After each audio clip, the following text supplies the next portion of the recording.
আজকে আমাদের topic of discussion is neck pain, comprehensive and clinical overview of neck pain. So neck পেইনের ইন্ট্রোডাকশনে কি বলছি দেখুন। নেক পেইন বা ঘাড়ের ব্যথা একটি সাধারণ মাংসপেশি ও অস্থি সংক্রান্ত সমস্যা, যা যান্ত্রিক চাপ, অবক্ষয়জনিত রোগ, আঘাত অথবা সিস্টেমিক অসুস্থতার কারণে হতে পারে। এই ব্যথা কাঁধ, বাহু ও মাথায় ছড়িয়েও পড়তে পারে এবং দৈনন্দিন কাজকর্মে উল্লেখযোগ্য প্রভাব ফেলতে পারে। সঠিক ও পদ্ধতিগত মূল্যায়নের মাধ্যমে এর অন্তর্নিহিত কারণ নির্ণয় করা যায় এবং উপযুক্ত চিকিৎসা ও ব্যবস্থাপনার মাধ্যমে এটাকে উপশম করা যায়। সো এটাই হলো আমাদের আজকের আলোচ্য বিষয়, কাঁধের ব্যথা। সো আমরা শুরু করব প্রথমেই সায়েন্টিফিক্যালি যে কাঁধের ব্যথা বা ঘাড়ের ব্যথা, ঘাড়ের ব্যথা বা নেক পেইন কি কি কারণের জন্য হতে পারে। দেখুন, নাম্বার 1, মাসল স্ট্রেইন। আমরা স্প্রেইন এবং স্ট্রেইন এই দুটো নিয়ে অনেকবার ডিসকাস করেছি। তো আজকে আমাদের আলোচনা বিষয় কি? স্ট্রেইন। আমাদের ঘাড়ের অনেকগুলো মাংসপেশি রয়েছে, যেটা আমাদের ঘাড়কে বিভিন্ন দিকে রোটেশন করা। এই যে আমরা ঘাড়কে রোটেশন করাচ্ছি, ফ্লেক্সন করছি, এক্সটেনশন করছি, এই যে মুভমেন্ট গুলো এগুলো কি দ্বারা হচ্ছে? আমাদের ঘাড়ের চারিপাশে বিভিন্ন মাংসপেশি সারিবদ্ধভাবে সজ্জিত আছে। এই মাংসপেশিগুলোর যদি স্ট্রেইন হয়, মাংসপেশিগুলোর মধ্যে যদি খিঁচ পড়ে, টান পড়ে, তখন ঘাড়ে ব্যথা অনুভব হয়। নাম্বার 1। নাম্বার 2, যদি লিগামেন্ট স্প্রেইন হয়, লিগামেন্টের বেলায় স্প্রেইন, আমাদের ঘাড়ের যে অস্থিগুলো, মানে যেগুলোকে আমরা বলি সার্ভাইকাল স্পাইন, আমরা জানি সার্ভাইকাল স্পাইন কতগুলো থাকে? সার্ভাইকাল স্পাইন থাকে সংখ্যায় 7টি, C1 C2 করে C7 পর্যন্ত। এই 7টি অস্থি একে অপরের সাথে প্রত্যেকটাই লিগামেন্ট দ্বারা যুক্ত, বা সেই লিগামেন্ট গুলো যদি কোনোভাবে স্প্রেইন হয়, লিগামেন্ট গুলোর মধ্যে আঘাতজনিত একটা টিয়ার হয়, মাইক্রো টিয়ার, তখন সেটাকে আমরা বলি লিগামেন্ট স্প্রেইন। লিগামেন্ট স্প্রেইন হলে তখনও ঘাড়ে ব্যথা হয়। Number 2, cervical spondylosis and facet arthropathy. Cervical spondylosis বলতে আমরা কি বুঝি? আমাদের সার্ভাইকাল যে সমস্ত স্পাইনগুলো রয়েছে সেগুলোর মধ্যে স্পন্ডাইলোসিস, আমরা আগেও জেনেছি স্পন্ডাইলোসিস কনসেপ্ট। স্পন্ডাইলোসিস কনসেপ্ট হচ্ছে, এটা ধরুন C3, এটা ধরুন C4, ওকে? এই দুটোর মধ্যে কি রয়েছে? এই দুটোর মধ্যে রয়েছে একটা ডিস্ক। এই ডিস্ক এর মাধ্যমে স্পাইনগুলো একে অপরের সাথে যুক্ত থাকে, যেমন C3 এর সাথে C4 ডিস্ক, C4 এর সাথে C5 ডিস্ক, C5 এর সাথে C6 ডিস্ক। এই মাঝে একটা ডিস্ক থাকে, সেই ডিস্কটাই কিন্তু এই স্পাইনগুলোকে একে অপরের এগেইনস্টে কিছুটা মুভ করতে সাহায্য করে। এবারে যদি সেই ডিস্কের ডিজেনারেশন হয়, ডিস্ক যদি ক্ষয়ে যায়, তখন সেটাকে বলা হয় সার্ভাইকাল স্পন্ডাইলোসিস এবং ফ্যাসেট আর্থ্রোপ্যাথি। আর্থ্রো কথা হচ্ছে জয়েন্ট, তার মানে কি ফ্যাসেট জয়েন্ট যেগুলো, মানে একটা সার্ভাইকাল স্পাইন আর একটা সার্ভাইকাল স্পাইনের উপর থেকে ডিস্কের মাধ্যমে যুক্ত হয়, এটা তো ঠিক আছে। কিন্তু লক্ষ্য করে দেখবেন প্রত্যেকটা সার্ভাইকাল স্পাইনের পাশে পেছনের দিকে কি থাকে? একটা অভিক্ষিপ্ত অংশ থাকে, আর সেগুলো কিন্তু একে অপরের সাথে যুক্ত হয়। তার মানে আমরা এইভাবে ভাবতে পারি যে এই ধরুন একটা সার্ভাইকাল স্পাইন আর এটা একটা সার্ভাইকাল স্পাইন, ওকে? এটা যখন একে অপরের সাথে যুক্ত হবে, তখন এটা কি? এটা অভিক্ষিপ্ত অংশ, একটা এক্সট্রা প্রজেকশন। তেমনি করে এই সার্ভাইকাল স্পাইনটার এটা একটা এক্সট্রা প্রজেকশন। এবার যখন এই দুটো কাছাকাছি আসবে, তখন এখানে তো একটা জয়েন্ট প্রতিষ্ঠা হচ্ছে, এই জায়গাটা জয়েন্ট প্রতিষ্ঠা হচ্ছে। এটা অভিক্ষিপ্ত অংশ, এক্সট্রা অংশগুলো যেগুলো, তারা কিন্তু নিজের মধ্যে একটা জয়েন্ট তৈরি করে, এগুলোকে বলা হয় ফ্যাসেট জয়েন্ট। এখন ওই ফ্যাসেট জয়েন্ট, ক্ষুদ্র ক্ষুদ্র জয়েন্টগুলোর মধ্যেও প্যাথোলজি হতে পারে, তখন সেটাকে বলা হয় ফ্যাসেট আর্থ্রোপ্যাথি। এই ফ্যাসেট আর্থ্রোপ্যাথির জন্য কিন্তু ঘাড়ে ব্যথা হয়। Number 3, herniated cervical disk. আমরা একটু আগে আলোচনা করলাম যে দুটো সার্ভাইকাল স্পাইনের মধ্যে কি থাকে? একটা ডিস্ক থাকে। এখন সেই ডিস্ক যদি ঠেলে বেরিয়ে আসে, সেটা পেছনের দিকে হতে পারে বা সামনের দিকে হতে পারে, সাইডে হতে পারে। তো যদি সেটা ঠেলে বেরিয়ে আসে, মোস্টলি পেছনের দিকে হয়, ঠেলে বেরিয়ে আসে, তখন সেটাকে বলা হয় সার্ভাইকাল ডিস্কের হার্নিয়েশন। হার্নিয়েট হওয়া মানে ঠেলে বাইরে নিজের স্থান থেকে বিচ্যুত হওয়া, রাইট? তো সার্ভাইকাল ডিস্কের হার্নিয়েশন হলে সেক্ষেত্রেও কিন্তু ঘাড়ের ব্যথা হয়। Number 4, poor poster or prolonged screen use. Poor poster or prolonged screen use, যারা পুয়ার পোস্টার নিয়ে বসে থাকে, দীর্ঘ সময় ধরে কম্পিউটারের সামনে বসে আছে বা যারা মুদি দোকানে কাজ করে বা যে সমস্ত গ্রোসারি স্টোরে কাজ করে তাদেরকে বারবার উঠে বিভিন্ন কাস্টমারকে ছোট মোটো বিভিন্ন জিনিস দিতে থাকতে হয়। তো এই যে একটা পুয়ার পোস্টার বলে এটাকে, মানে শরীরের অঙ্গভঙ্গিটাই হচ্ছে পুয়ার, বা এরকম হতে পারে প্রলংড স্ক্রিন ইউজ, কম্পিউটারের সামনে দীর্ঘ সময় ধরে বসে আছি। এবার এটা কিন্তু টিভির সামনে বসে থাকলেও হতে পারে, দীর্ঘ সময় ধরে টিভি দেখছি। তো যারা এই ধরনের নিজের শরীরকে প্রলংড ইউজ করে এবং নিজের ঘাড়কে প্রলংড দীর্ঘ সময় ধরে ইউজ করে, তাদের বেলাতে মাসল স্ট্রেইন হয়ে ঘাড়ের ব্যথা হতে পারে। এগুলো হচ্ছে সবই মেকানিক্যাল কজ। ওকে, সবই যান্ত্রিক কারণ, ঘাড়ের ব্যথা যান্ত্রিক কারণ ছিল সব। এবার এগুলো ছাড়া ট্রমাটিক কি কারণ হতে পারে, আঘাত জনিত কারণ কি হতে পারে? Number 1, whiplash injury. কখন হয়? এটা হয় রোড ট্রাফিক অ্যাক্সিডেন্টে বেশি। 100-এ গাড়ি চলছে, হঠাৎ সামনে কিছু একটা পড়লো, হঠাৎ ব্রেক করতে হবে। তো যখন হঠাৎ ব্রেক করতে হয় তখন আমাদের শরীর ইনার্শিয়ার জন্য, যেটা বলা হয় গতিজাড্যের জন্য আমাদের শরীর কিন্তু গাড়ির ভেতরে থাকলেও, মানে যে গতিবেগ নিয়ে চলছিল নিউটনের প্রথম গতিসূত্র অনুসারে, যে গতিবেগ নিয়ে আমাদের শরীর চলছিল সেই গতিবেগ নিয়ে চলতে থাকতে চায়। এবার হঠাৎ করে ব্রেক কষাতে কি হবে, আমাদের শরীরটা সামনের দিকে এগিয়ে যেতে চাইবে, কিন্তু ভালো করে লক্ষ্য রাখুন বেশিরভাগ সময় কি হয়, আমরা সিট বেল্ট পরে থাকি। এবার যখন আমি সিট বেল্ট পরে আছি তখন আমার শরীরকে কিন্তু বেল্ট আটকে নেবে, কিন্তু মাথায় কিন্তু আমরা বেল্ট কোনো কিছু পরে থাকি না। তাহলে কি হবে, আমার যখন ব্রেক করছি তখন গতিজাড্যের জন্য আমার শরীরটা সামনের দিকে এগিয়ে যেতে চাইছিল, সেটাকে বেল্ট আটকে দিল। ওকে, কিন্তু মাথাটা তো আর কেউ আটকে নেই, তো মাথা কি হবে, সামনের দিকে এগিয়ে যেতে চাইবে। যখন মাথাটা সামনের দিকে এগিয়ে যেতে চাইবে কিন্তু যেতে পারবে না, শরীরের জন্য আটকে যাবে, তখন একটা ঘাড়ের মধ্যে প্রেসার ক্রিয়েট হয়, সেটাকে বলা হয় হুইপ্লাশ ইনজুরি। হুইপ্লাশ ইনজুরিতেও কিন্তু ঘাড়ের ব্যথা হয়। ফ্র্যাকচার এবং ডিসলোকেশন, যদি সার্ভাইকাল স্পাইনের মধ্যে যে কোনো ভাবে ফ্র্যাকচার হতে পারে, সেটা কেউ মারলেও হতে পারে, পড়ে গেলেও হতে পারে, অ্যাক্সিডেন্টালিও হতে পারে। সো ফ্র্যাকচার যদি হয় তাহলে ঘাড়ের ব্যথা হবে অবধারিত। এবার আমরা আসি ইনফ্লেমেটরি এন্ড সিস্টেমিক কজেস। প্রদাহজনিত কারণ কি হতে পারে? Number 1, rheumatic arthritis. আমরা জানি rheumatic arthritis is a autoimmune disease. এছাড়াও অ্যাঙ্কাইলোজিং স্পন্ডিলাইটিসও কিন্তু একটা অটোইমিউন ডিজিজ। তো এই দুটো অটোইমিউন ডিজিজে কি হয়, আমাদের শরীরে একটা বিশেষ টাইপের অ্যান্টিবডি তৈরি হয়, যেটা আমাদের শরীরের নিজের স্পাইন জয়েন্টের যে স্পাইন জয়েন্টস গুলো রয়েছে সেই স্পাইন জয়েন্টের ক্ষতি সাধন করে। ফলস্বরূপ আমাদের নিজের শরীরে একটা ইনফ্লেমেশন স্টার্ট হয়, একটা প্রদাহের সৃষ্টি হয় স্পাইনে, আর প্রদাহের জন্য ঘাড়ের ব্যথা হতে পারে। আর কি ইনফেকশন জনিত কারণ, যেমন টিউবারকুলোসিস বা মেনিনজাইটিস যদি হয় তাহলে ঘাড়ের ব্যথা হতে পারে।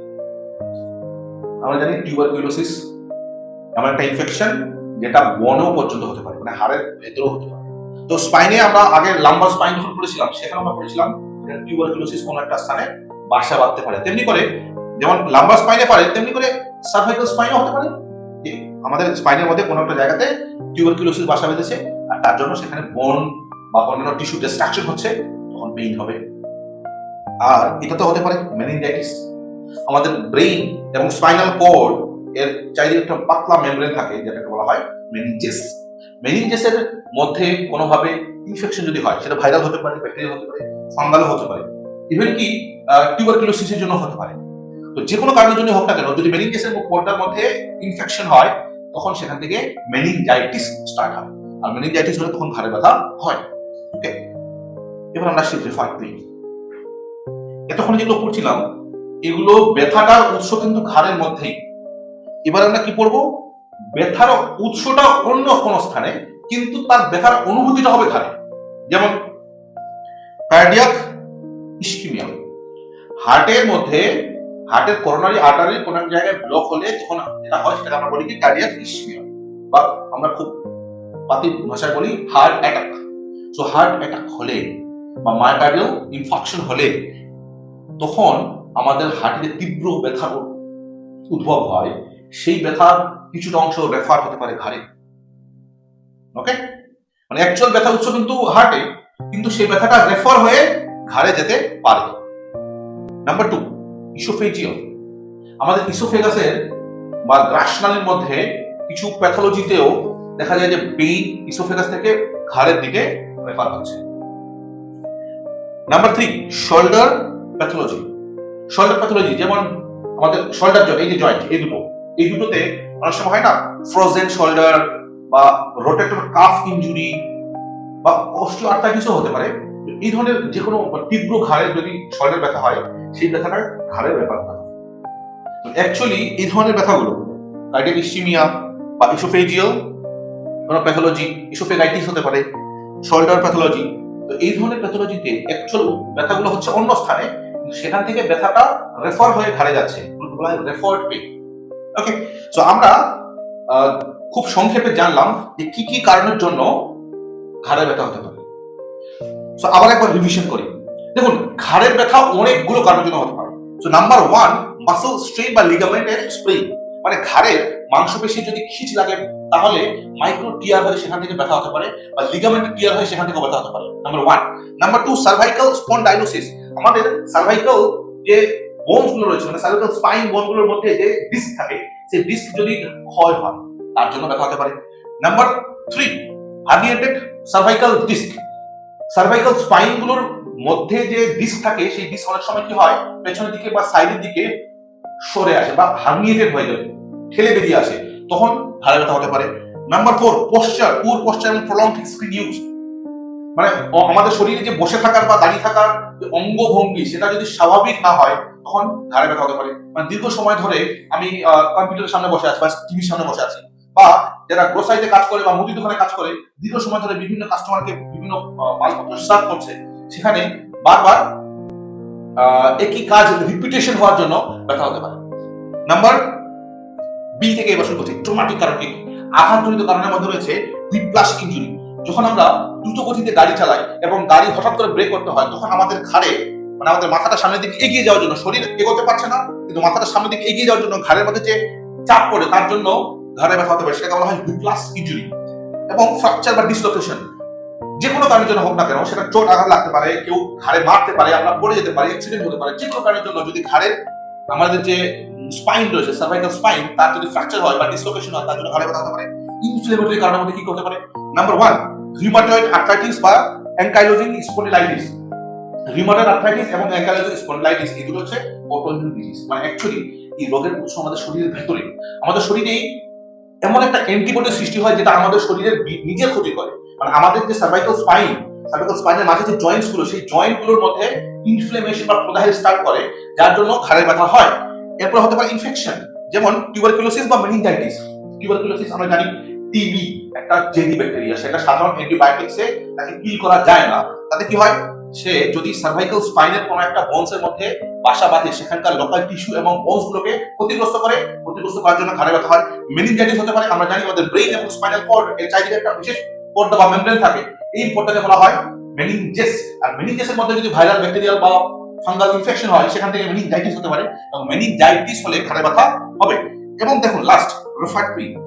এই ব্যথাগুলো এমন ব্যথা যেগুলো অ্যাকচুয়ালি আমাদের ঘাড়ে নয়, আমাদের ঘাড় ছাড়া অন্যান্য শরীরের অন্য কোনো অংশে সৃষ্টি হয়, কিন্তু সেই ব্যথার অনুভূতি হয় আমাদের ঘাড়ে। যেমন কার্ডিয়াক ইসচিমিয়া, মানে আমাদের অ্যাকচুয়ালি হার্টের ব্যথা, এটা হার্ট অ্যাটাক বা মায়োকার্ডিয়াল ইনফাকশন হলে সেখানে আমাদের হার্টের কোন একটা সরু রক্তনালীতে ব্লকেজ হয়, তখন সেখানে তীব্র ব্যথার সৃষ্টি হয়, কিন্তু সেই ব্যথা আমাদের ঘাড়ে রেফার হতে পারে। নাম্বার 2 ইসোফেজিয়াল প্যাথোলজি, যেমন ইসোফেগাইটিস। তো আমাদের ইসোফেগাস বা গ্রাসনালীর মধ্যে যদি প্রদাহের সৃষ্টি হয় তখন সেখানে ব্যথা হয় এবং সেই ব্যথা রেফার হতে পারে আমাদের ঘাড়ে। শোল্ডার প্যাথোলজি, আমাদের শোল্ডার জয়েন্ট গুলোতে, এই কাঁধে যে জয়েন্ট, এই জয়েন্ট গুলোতে যদি কোনো প্যাথোলজি হয়, হতে পারে রোটেটর কাফ ইনজুরি বা হতে পারে ফ্রোজেন শোল্ডার। এই ধরনের প্যাথোলজিতে ঘাড়ের তো তীব্র ব্যথা হয়, কিন্তু সেই ব্যথা হলে রেফার হতে পারে আমাদের ঘাড়ে। So that's all about all causes of neck pain. So এতগুলো কারণের জন্য ঘাড় ব্যথা হতে পারে। আপনার কোন কারণের জন্য ঘাড় ব্যথা হচ্ছে সেটা আপনাকে যাচাই করে দেখতে হবে। এবার আমরা আসি হিস্ট্রিতে। পেশেন্ট আমাদের চেম্বারে, আমরা হিস্ট্রি কিভাবে নেব, পেশেন্টকে কি কি প্রশ্ন জিজ্ঞেস করবো, দ্যাট ইজ আর্ট। আর এইটাকে আমাদেরকে খুব ভালো করে, এই ভিডিওর এই অংশটাকে আমাদেরকে ভালো করে দেখতে হবে, কয়েকবার দেখতে হবে। কেন? কারণ গ্রামাঞ্চলে বিশেষ করে প্র্যাকটিসের ক্ষেত্রে টেস্ট করার বা ইমেজিং করার কিন্তু খুব বেশি অপরচুনিটি থাকে না। সো আমরা যত বেশি হিস্ট্রি টেকিংটা ভালো করব, মানে খুব পেশেন্টকে খুব ভালো করে প্রশ্নগুলো জিজ্ঞেস করবো এবং তার উত্তর বের করার চেষ্টা করব, এবং আমাদেরকে জানতে হবে সেই উত্তরের বেসিসে তার ডায়াগনোসিস কি পাল্টাবে, উত্তরের বেসিসে তার ট্রিটমেন্ট কি চেঞ্জ হবে, সেগুলো যখন খুব ভালো করে বিষয়টাকে বুঝে নিই, তাহলে কিন্তু উইদাউট ইনভেস্টিগেশনও আমরা অনেক পেশেন্টের ট্রিটমেন্টে সাকসেসফুল হবে। সেই জন্য গ্রামাঞ্চলে যেহেতু আমাদের সীমাবদ্ধতা আছে, সেই সীমাবদ্ধতার মধ্যেই আমাদেরকে প্র্যাকটিস করতে হবে। সেই জন্য কিন্তু এই অংশগুলো আমাদেরকে খুব ভালো করে জানতে হবে। হিস্ট্রি টেকিং এবং এক্সামিনেশন, এই দুটো পোর্শন আমরা যত ভালো হব, আমরা ধীরে ধীরে তত বেশি ভালো ডাক্তার হব। ওকে, দেখুন হিস্ট্রি টেকিং এ ফার্স্ট জিজ্ঞেস করবো অনসেট, সাডেন অর গ্র্যাজুয়াল। আপনার ঘাড়ে ব্যথা বলতাম, সেটা হঠাৎ করে হয়েছে নাকি ধীরে ধীরে হয়েছে? এখান থেকে কি বুঝবো? দেখুন হঠাৎ করে ব্যথা কেন হতে পারে? কেউ ঘাড়ে মেরেছে বা অ্যাক্সিডেন্ট হয়েছে, মানে আঘাতজনিত কারণে ঘাড়ে লাগলে ঘাড়ে ব্যথা হতে পারে নাম্বার 1। নাম্বার 2, ঘাড়ে ব্যথা আর কখন হঠাৎ হতে পারে? ঘাড়ে ব্যথা হতে পারে হঠাৎ যদি যে ডিস্ক রয়েছে, ডিস্ক প্রোল্যাপস হয়, হঠাৎ করে ডিস্ক প্রোল্যাপস হয়েছে, তাহলে ঘাড়ে ব্যথা হঠাৎ হতে পারে। হুইপ্লাশ ইনজুরি যেটা আমরা দেখলাম, যেটা কোনো কার অ্যাক্সিডেন্ট বা দ্রুত ব্রেক কষার ফলে হতে পারে, হুইপ্লাশ ইনজুরি হতে পারে। আর কি হতে পারে? সঠিক অঙ্গভঙ্গিতে না থেকে যদি কোনো ব্যক্তি শুয়ে পড়ে, মানে ঘুমাচ্ছে কিন্তু তার বালিশের সাইজ ঠিক নেই, বা এমন একটা অস্বস্তিকর পরিবেশে সে ঘুমোচ্ছে, যাতে করে তার কাঁধের এবং মাথার নিচে যেটা রেখেছে সেটার সাইডের ডিস্টারবেন্স রয়েছে, সেই ক্ষেত্রে আমাদের ঘাড়ের মাসেলের মধ্যে স্ট্রেইন পড়ে, তার জন্য কিন্তু ব্যথা হতে পারে হঠাৎ। আমরা নর্মাল শুয়ে পড়লাম, পরের দিন সকালে উঠে ঘাড়ে ব্যথা। ওকে, তো এটা কিন্তু হঠাৎ। তো এই ধরনের কারণগুলোতে ব্যথা হঠাৎ হতে পারে, এতে ট্রিটমেন্টও চেঞ্জ হবে। হঠাৎ ব্যথা হলে তার ট্রিটমেন্টগুলো আলাদা, আমরা ট্রিটমেন্টের প্রশ্ন নিয়ে আলোচনা করবো। গ্রেজুয়াল যদি হয়, যদি ধীরে ধীরে ব্যথা বাড়ছে, তাহলে কি হতে পারে? দেখুন গ্রেজুয়াল ব্যথা বাড়ছে, তার মানে আপনার যেগুলো ক্রনিক সমস্যা, যে সমস্যাগুলো ক্রনিক দীর্ঘদিন যাবত চলে, অস্টিও আর্থ্রাইটিস, এর জন্য আপনার ঘাড়ে ব্যথা, বা আপনার যে সার্ভাইকাল স্পাইনের মধ্যে ডিস্ক রয়েছে, সেই ডিস্কের ডিজেনারেশন হচ্ছে, মানে ডিস্কগুলো ক্ষয়ে যাচ্ছে, যদি একদিনে ক্ষয়ে যাবে না, দীর্ঘদিন ধরে ক্ষয়ে যাচ্ছে, সেখান থেকে ব্যথা হচ্ছে, মানে সার্ভাইকাল স্পন্ডিলাইটিস যেটা বলা হচ্ছে। আর রিউমাটয়েড আর্থ্রাইটিস একদিনে হঠাৎ করে বাড়বে না, অ্যাঙ্কাইলোজিং স্পন্ডিলাইটিস একদিনে হঠাৎ করে বাড়বে না, এটা দীর্ঘদিন যাবত ব্যথা হবে। তার মানে আমরা একটা প্রশ্নের উত্তর থেকে ভাগ করে নিলাম, 2 ভাগে ভাগ হয়ে গেল। যদি সাডেন হয় তাহলে অন্য রোগ হবে, আর যদি গ্রেজুয়াল হয়, ধীরে ধীরে ব্যথা বাড়ছে, তাহলে অন্য গ্রুপের রোগ হবে। ওকে,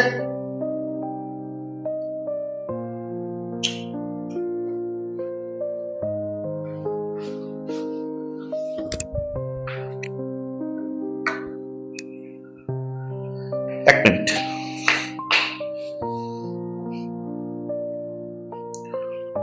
বেশ, এবার দেখুন ডিউরেশন মানে আপনার ঘাড়ে ব্যথা কতদিন ধরে। যদি আপনার ঘাড়ে ব্যথা 6 সপ্তাহের কম হয়, তার মানে সেটা অ্যাকিউট সার্ভাইকাল পেইন বা অ্যাকিউট নেক পেইন। যদি 3 মাসের বেশি হয়, তাহলে সেটাকে বলা হয় ক্রনিক নেক পেইন। তাহলে আপনার কোনটা, অ্যাকিউট নেক পেইন না ক্রনিক নেক পেইন? কারণ অ্যাকিউট হলে তার ট্রিটমেন্ট আলাদা, ক্রনিক হলে তার ট্রিটমেন্ট আলাদা। অ্যাকিউট হলে সেক্ষেত্রে আমরা কোল্ড কম্প্রেশন, লাস্ট ক্লাসে এটা পড়েছিলাম, কোল্ড কম্প্রেশন দেবো 15 মিনিট করে দিনে 2 বা 3 বার। হ্যাঁ, তারপরে NSAID জাতীয় ঔষধ বা মাসল রিল্যাক্সেশন জাতীয় ঔষধ দেবো, ঠিক হয়ে যাবে পেশেন্ট। যারা যে সমস্ত পেশেন্ট অ্যাকিউট নেক পেইন নিয়ে আসছে, সেগুলো পেশেন্ট কিওর হয়ে যায়। কিন্তু যে সমস্ত পেশেন্ট ক্রনিক নেক পেইন নিয়ে আসে, রিউমাটয়েড আর্থ্রাইটিস, সেটা কি কখনো ঠিক হবার রোগ বাবা? না। কারণ রিউমাটয়েড আর্থ্রাইটিস বা অ্যাঙ্কাইলোজিং স্পন্ডিলাইটিস এই জাতীয় ঔষধগুলো সম্পূর্ণ শরীর থেকে একবার নিরাময় হবে এমন কোনো ট্রিটমেন্ট এখন পর্যন্ত নেই। এই রোগগুলো তো আমাদের শরীর নিজে অ্যান্টিবডি তৈরি করছে। তার আমি ঔষধ দিয়ে কাকে ধ্বংস করবো? আমি যতক্ষণ ঔষধ দেবো ততক্ষণ না হয় অ্যান্টিবডিগুলোকে ডিসমিস করলাম, তার পরক্ষণে তো আমাদের শরীর আবার অ্যান্টিবডি তৈরি করবে, সেই অ্যান্টিবডিগুলো আবার ক্ষতি করবে, তাহলে রোগটা ঠিক হবে কি করে? যে সমস্ত ঘাড়ের ব্যথা ক্রনিক, সেগুলো সাধারণত মেনটেইন করে চলতে হয়, আমাদের লাইফস্টাইল চেঞ্জ করে চলতে হয়, ঠিক একেবারে কিউরেবল হয় না। Site and radiation, localized or radiating to shoulders or arm. Side and radiation কি হবে? কোন সাইটে ব্যথা হচ্ছে? ঘাড়ে ব্যথা হচ্ছে বুঝলাম, ঘাড়ের কোন জায়গাটায়? ঘাড়ের মধ্যেও ব্যথাটা কোন জায়গাটা হচ্ছে, এবং সেই ব্যথা কি হাতের দিকে বা ঘাড়ের দিকে মানে শোল্ডারের দিকে বা হাতের দিকে ছড়িয়ে পড়ছে বা পিঠের দিকে ছড়িয়ে পড়ছে না, এটাও জানা জরুরি। কারণ যদি ব্যথা লোকালাইজড হয় তাহলে তার ট্রিটমেন্ট আলাদা, কিন্তু সেই ব্যথা যদি রেডিয়েশন হয় মানে ব্যথা যদি ছড়িয়ে পড়ে হাতের দিকে বা পিঠের দিকে, তখন বুঝতে হবে যে এখানে নার্ভ ইনভলভমেন্ট আছে, আর নার্ভ ইনভলভমেন্ট থাকলে তার পেইন ম্যানেজমেন্ট ডিফারেন্ট। ওকে, এরপর আমরা কি জিজ্ঞেস করবো? ক্যারেক্টার। ব্যথা তো আছে, ব্যথাটার ক্যারেক্টার কিরকম? ডাল পেইন। ডাল পেইন মানে ব্যথাটা মনে হবে যেন আমাদের ব্যথা আছে, তার সাথে মনে হবে সেই জায়গাটা যেন একটা স্পন্দন হচ্ছে, যেমন আমাদের হার্ট স্পন্দিত হয় তেমনি করে ব্যথাটা আছে সেখানে দপ দপ দপ দপ দপ করবে ব্যথার সাথে সাথে, সেটা ডাল পেইন। একিং পেইন মানে কি? একিং পেইন মানে একটা লো গ্রেড পেইন কিন্তু সারাক্ষণ ধরে একটা মানে ব্যথা যেন ধরেই আছে, এটা মানে একিং পেইন। শার্প পেইন যদি হয়, তীব্র ব্যথা, বা যদি শুটিং পেইন হয়, শুটিং পেইন মানে যেন মনে হচ্ছে যেন ব্যথা আছে এবং সেখানে যেন কেউ ইলেকট্রিক শকের মতো একটা দিচ্ছে, মানে সেখানে নার্ভ ইনভলভমেন্ট আছে। ওকে, যেক্ষেত্রে নার্ভ ইনভলভমেন্ট থাকবে আমাদেরকে পেইন ম্যানেজমেন্ট ডিফারেন্ট ভাবে করতে হবে, আমাদের হোল ডিজিজের ম্যানেজমেন্ট ডিফারেন্ট ভাবে করতে হবে।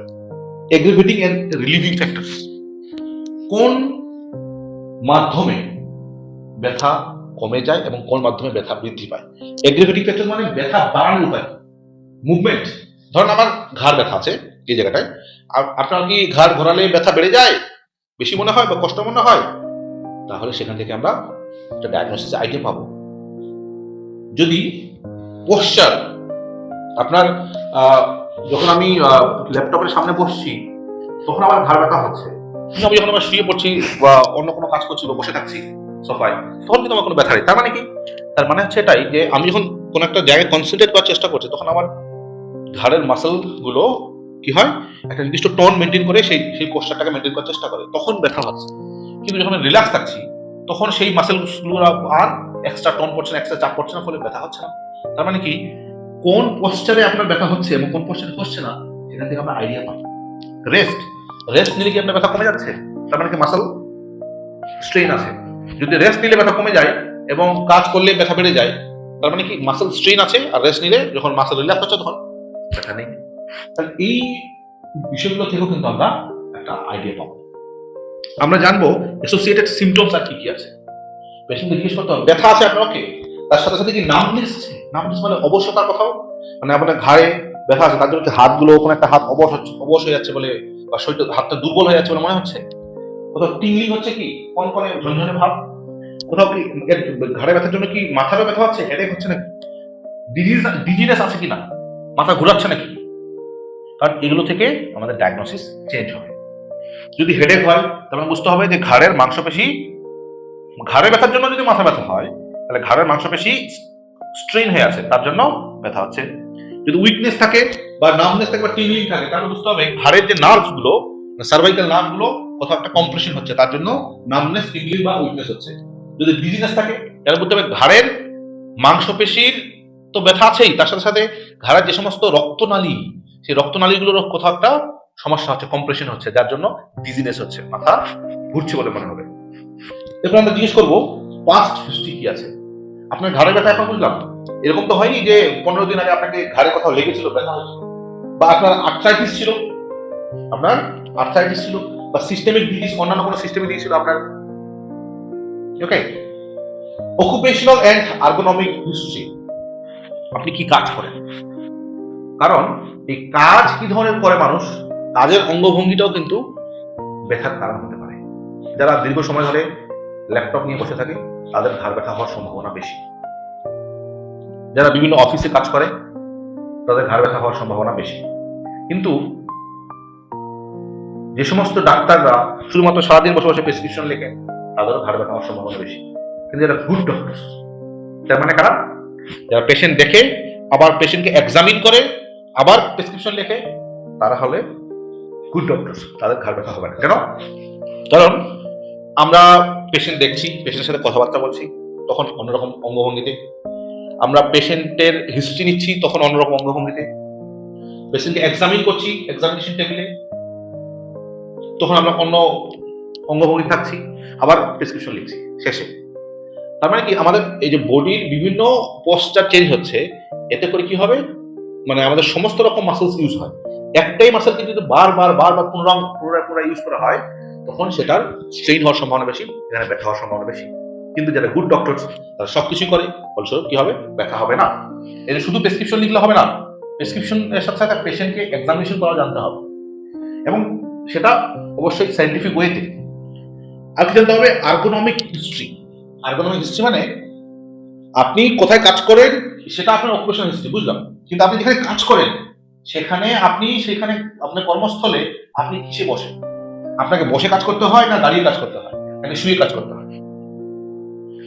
তো আপনি যদি বসে থাকেন তাহলে আপনি কি ধরনের চেয়ারে বসেন, আপনার চেয়ারের উচ্চতা কত, আপনার চেয়ারের সাথে আপনি যেখানে তাকান বা যে কাজ করেন তার অ্যাঙ্গেল কত, এগুলোকে বলা হয় আর্গোনমিক হিস্ট্রি। তার মানে অকুপেশনের ভেতরে ঢুকে এই ছোট ছোট যে বিষয়গুলো, এগুলো কিন্তু একটা ব্যথার কারণ নির্ধারণে হেল্প করতে পারে। সেজন্য আমাদের আর্গোনমিক হিস্ট্রিও দিতে হবে। এবার আমরা আসি এক্সামিনেশন অফ পেশেন্ট। পেশেন্ট এর সাথে কথা বলা কমপ্লিট, এবার পেশেন্টকে বলতে হবে আপনি এক্সামিনেশন টেবিলে বসুন বা শুয়ে পড়ুন, বা যেভাবে আপনার এক্সামিনেশনের প্রয়োজন। তো এক্সামিনেশন টেবিলে যখন পেশেন্ট আছে, তাকে আমরা কিভাবে এক্সামিনেশন করব, proper scientific. First general examination কি হবে, observe posture and head alignment. পেশেন্টকে জাস্ট বসিয়ে বা দাঁড় করিয়ে রেখেছি এবং তার হেড অ্যালাইনমেন্ট দেখতে হবে। একটা পেশেন্টের ঘাড়ে ব্যথা এরকম করে আছে, তার মানে কি বুঝতে হবে, অলরেডি বুঝে দিতে হবে যে ঘাড়টা এই দিকটাই স্ট্রেন হয়ে আছে। একটা পেশেন্ট যে এইভাবে সোজা হয়ে দাঁড়াতে পারছে না, এরকম ভাবে আছে, মানে বুঝে নিতে হবে আমাদেরকে যে কোথাও একটা ঘাড়ের মধ্যে প্যাথোলজি আছে। তো ঘাড়ের পোস্টার এবং হেড অ্যালাইনমেন্টের কিন্তু আমরা কারণ খুঁজে পেয়ে দিতে পারি, number 1। Number 2, assess range of motion. সমস্ত মানে আমাদের নেকের যে সমস্ত মোশন হতে পারে, সেগুলো সমস্ত কিছু রেঞ্জ ঠিক আছে কিনা। আমি পেশেন্টকে বললাম আপনি আপনার ঘাড়কে ফ্লেক্স করুন, মানে কি থুতনি নিচের দিকে টান, এই যে এটা করতে পারছে কিনা পেশেন্ট, এটা জানা জরুরি। এবার দেখুন, একটা পেশেন্ট যার মেনিনজাইটিস আছে, তাকে যদি আমরা থুতনি এখানে ঠেকাতে বলি, সে এই আসতে পারবে আর পারবে না, তখনই তার ঘাড় ব্যথা শুরু হয়ে যাবে। ওকে, মেনিনজাইটিস আছে বা টিউবারকুলোসিস আছে। আচ্ছা, এক্সটেনশন, পেশেন্টকে বলতে হবে আপনার ঘাড়কে এক্সটেনশন করুন। এক্সটেনশন আমাদের ঘাড় সামনের দিকে ঝুঁকলে যেটা হয়, এই মুভমেন্টটা বলা হয় ফ্লেকশন, আর পিছনের দিকে করলে এটা যেটা হয় এটা বলা হয় এক্সটেনশন। ওকে, এটা ঘাড়ের এক্সটেনশন হলো। আর কি, রোটেশন, এই যে ঘাড় ঘোরানো, রোটেশন। আর কি আছে, ল্যাটারাল ফ্লেকশন। ল্যাটারাল ফ্লেকশন মানে এই যে ল্যাটারাল ফ্লেকশন, ল্যাটারাল ফ্লেকশন। তো আশা করছি আমার সমস্ত মুভমেন্ট স্বাভাবিক আছে। Next, palpate for tenderness, muscle spasm and lymph nodes. ঘাড়ের মধ্যে স্পর্শ করে দেখতে হবে যে কোথাও টেন্ডারনেস আছে কিনা। টেন্ডারনেস কিন্তু পেইন নয়, মানে পেশেন্ট দাঁড়িয়ে আছে বা বসে আছে, পেশেন্টের ঘাড়ে ব্যথা লাগছে না, কিন্তু পেশেন্টের ঘাড়ে একটু চাপ দিলে, হঠাৎ করে কোনো জায়গায় চাপ দিলে সেখানে পেশেন্ট আটকে উঠল, উফ, এটাকে বলা হয় টেন্ডারনেস। মানে পেশেন্ট যখন নিজে পেইন কমপ্লেন করবে না, কিন্তু পেশেন্টের সেই স্থানে, যে স্থানে টেন্ডারনেস আছে সেই স্থানে চাপ দিলে পেশেন্ট আটকে উঠবে বা একটা সাড়া দেবে, তখন সেটাকে বলা হয় টেন্ডারনেস। যদি টেন্ডারনেস থাকে তাহলে পেশেন্টের সেই স্থানে লোকালি কোন একটা ইনফ্লেমেশন বা প্যাথোলজি লুকিয়ে থাকতে পারে। এখান থেকে আমরা কি বুঝবো লুকিয়ে থাকতে পারে কিছু? নাম্বার 1। Number 2, muscle spasm. ঘাড়ের যে মাসলগুলো, সেই মাসলগুলো আমাদেরকে টাচ করে দেখতে হবে যেগুলো রিল্যাক্স আছে কিনা। ওকে, রিল্যাক্স ভাবে আছে কিনা। যদি ঘাড়ের মাসলগুলো খুব টট হয়ে থাকে, শক্ত হয়ে থাকে, তাহলে বুঝতে হবে যে ঘাড়ের মাসল স্পাজম হয়ে আছে, তার জন্য ঘাড়ে ব্যথা হচ্ছে। বা লিম্ফ নোডস আছে, ঘাড়ের মধ্যে আমাদের শরীরের বিভিন্ন জায়গায় লসিকা গ্রন্থি আছে, তো ঘাড়ের মধ্যে কোথাও লসিকা গ্রন্থি এনলার্জ হয়ে আছে কিনা, প্যালপেবল হয়ে আছে, মানে স্পর্শযোগ্য হয়ে আছে কিনা, স্পর্শ করে বোঝা যাচ্ছে কিনা যে কোনো লিম্ফ নোডস বড় হয়ে গেছে। যদি কোথাও লিম্ফ নোডস বড় হয়ে যায়, সেটা কি নির্দেশ করে? এটা নির্দেশ করে যে কোথাও একটা লোকালি ইনফেকশনের সোর্স আছে, কোথাও একটা ইনফেকশন হয়েছে। ওকে, এবার আমরা আসি নিউরোলজিক্যাল এক্সামিনেশন। নিউরোলজিক্যালের মধ্যে দেখতে motor strength and tone in upper limbs. আমাদের হাতের মধ্যে মোটর স্ট্রেংথ, পেশেন্টকে বলতে হবে যে আপনি আমার আঙুলটা ধরে টানুন, বা পেশেন্টের হাত ধরে বলতে হবে আপনি একটু টানুন তো পারছেন কিনা, মানে মোটর স্ট্রেংথটা পরীক্ষা করলাম। ওকে, টোন ইন আপার লিম্বস এর মধ্যে টোন ঠিক আছে কিনা, মাসেল গুলো টোন স্বাভাবিক আছে কিনা, মানে রিল্যাক্স হয়ে আছে, সেটা দেখতে হবে। এগুলো থেকে আমরা কি জানবো? এগুলো থেকে জানবো যে সার্ভাইকাল নার্ভ গুলো কার্যকরী।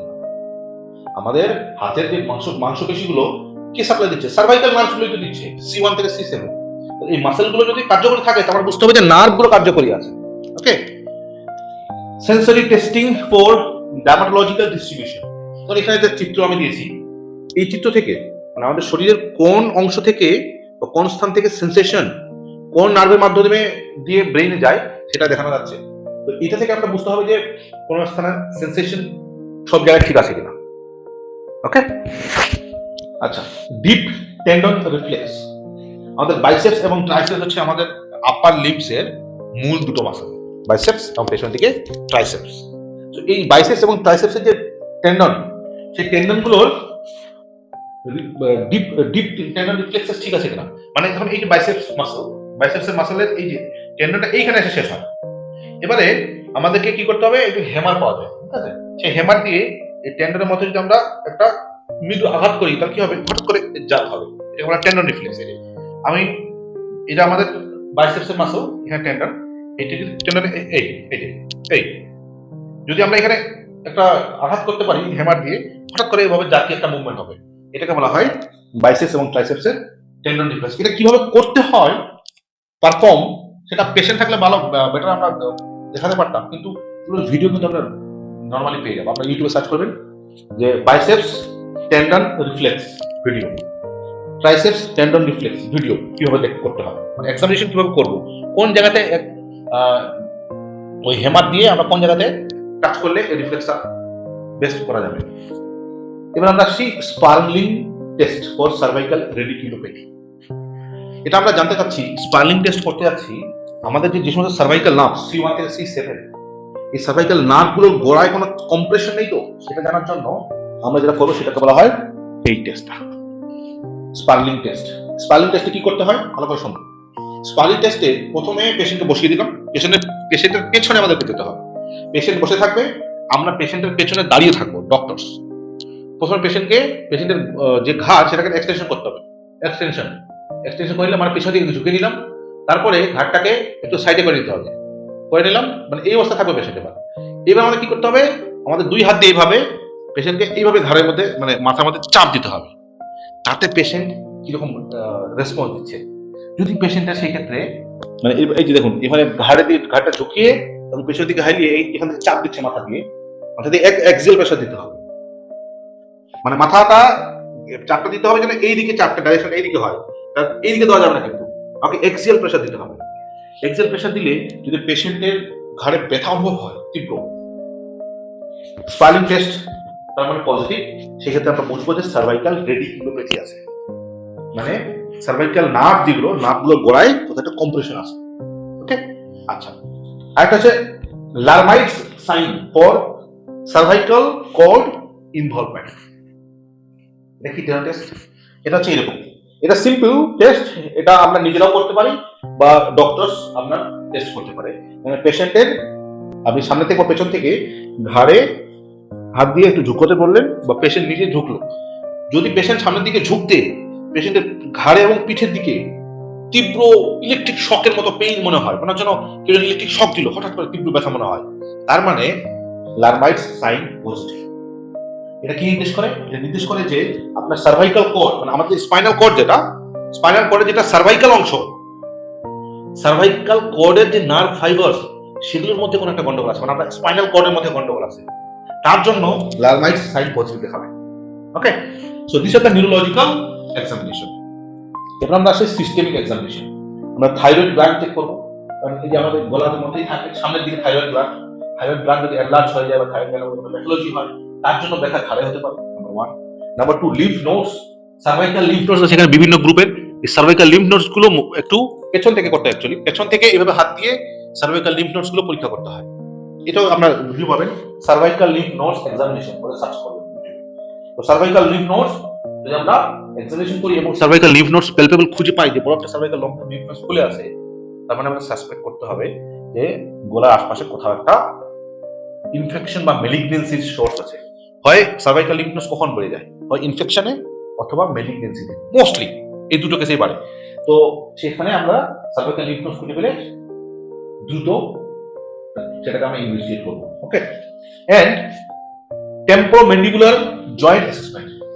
এই যে আমাদের যে এটাকে বলা হয় ম্যান্ডিবুলার বন। ওকে, এই ম্যান্ডিবুলার বন এখানে আমাদের হেডের যে টেম্পোরাল বন এটার সাথে জয়েন হয়েছে। মানে আমরা পেশেন্টকে সিম্পলি বলবো আপনি মুখটা বড় করে হা করুন, আ বন্ধ করুন, আবার আ বন্ধ করুন। এই যে আ আ এটা করতে গিয়ে এই জায়গাটায় যদি খুব পেইন ফিল হয় পেশেন্টের, তার মানে টেম্পোরোম্যান্ডিবুলার জয়েন্টে কোনো একটা প্রবলেম আছে, তার জন্য ঘাড়ে ব্যথা হবে। Okay, so this is all about clinical examination of a patient with neck pain. একটা পেশেন্ট ঘাড়ে ব্যথা নিয়ে আসলে এই সমস্ত ক্লিনিক্যাল এক্সামিনেশন আমাদের করতে হবে। ওকে, নেক্সট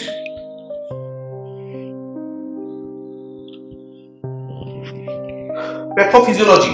আজকের লাস্ট স্লাইড এটাই, প্যাথোফিজিওলজি। আমরা বুঝলাম কি কারণের জন্য ব্যথা হয়, কিন্তু সেই কারণগুলোর জন্য ঘাড়ে ব্যথা কেন হয়, ওকে, সেটা আমরা প্যাথোফিজিওলজিতে লাইন বাই লাইন বুঝবো। Number 1, mechanical strain causes micro tears in muscles or ligament fibers. Mechanical strain, ঘাড়ের মধ্যে যে কোনো ভাবে মেকানিক্যাল ভাবে যদি ঘাড়ের মধ্যে চাপ পড়ে তাহলে কি হয়, ঘাড়ের যে মাংসপেশিগুলো আছে এই মাংসপেশিগুলোর মধ্যে মাইক্রো টিয়ার হয়, ছোট ছোট ভাবে ছিঁড়ে যায়। ওকে, সেই ছিঁড়ে যাওয়ার জন্য বা লিগামেন্ট গুলো টিয়ার হয়ে যায়, লিগামেন্ট ছিঁড়ে যায়। গোটা লিগামেন্টটাই অনেক সময় ছেড়ে না, হয়তো লিগামেন্টটা পুরো লিগামেন্টের অল্প খানিকটা অংশ ছেড়ে গেল। ঠিক আছে, আচ্ছা এই বিষয়টাকে আমরা একটা ড্রয়িং করে বোঝানোর চেষ্টা করি। দেখুন, এটা একটা বোন, সার্ভাইকাল বোন, এটা একটা সার্ভাইকাল বোন। আচ্ছা, এখানে একে অপরকে জুড়ে রেখেছে কে, এটা হচ্ছে লিগামেন্ট। ঠিক আছে, গ্রিন। এইবার এই যে লিগামেন্ট, এই লিগামেন্টের মধ্যে ধরো এখানে একটা টিয়ার হয়ে গেল, তাহলে এই লিগামেন্ট তখন দেখতে কেমন হবে, এই লিগামেন্টটা তখন দেখতে হবে এরকম। আচ্ছা, এটাকে আমি অন্য কালার করি, ব্লু করলাম। এই লিগামেন্টটা তখন দেখতে হবে, মানে লিগামেন্ট ফাইবারস গুলো কোন একটা জায়গায় কি হবে, টিয়ার থাকবে। এই যে তার মানে এই লিগামেন্ট ফাইবারস গুলোর মধ্যে কোন একটা জায়গায় কি হয়েছে, ছিঁড়ে গেছে, টিয়ার হয়েছে।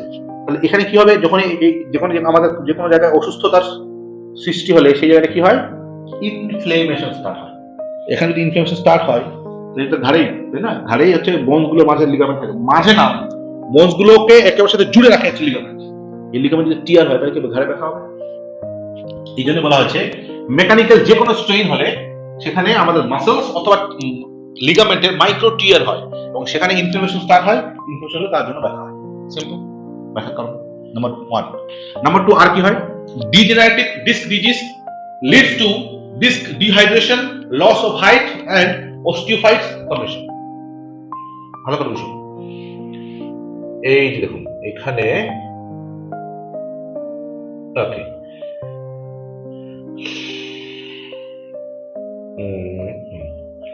এখন এইখানে একটা কথা কি আছে, দুটো বন্সের মধ্যে একটা জিনিস আছে, সেটা হচ্ছে ডিস্ক। এটা হচ্ছে ডিস্ক, এটা হচ্ছে স্পাইন নাম্বার 1, এটা স্পাইন নাম্বার 2, মাঝেটা কি রয়েছে ব্লু কালার, এটা হচ্ছে সেই ডিস্ক। এখন কি বলছে, ডিস্ক ডিজেনারেটিভ ডিস্ক ডিজিজ মানে ডিস্ক এর ডিহাইড্রেশন হবে। যখন এই জায়গাটায় ডিজেনারেশন হবে, এই ডিস্ক যখন ক্ষয় যাবে বয়সের সাথে সাথে, তখন এই জায়গাটা ডিহাইড্রেশন হবে। তার মানে এই ডিস্কটার মধ্যে থেকে জল বেরিয়ে যাবে, আর জল ডিহাইড্রেশন হলে কি হবে, এখান থেকে যখন জল বেরিয়ে যাবে তখন এই ডিস্কটা পাতলা ডিস্ক হয়ে যাবে। এই যে এই ডিস্কটা তখন কি হয়ে গেল, পাতলা হয়ে গেল। তো ডিস্ক যদি পাতলা হয় তারপরে কি হবে,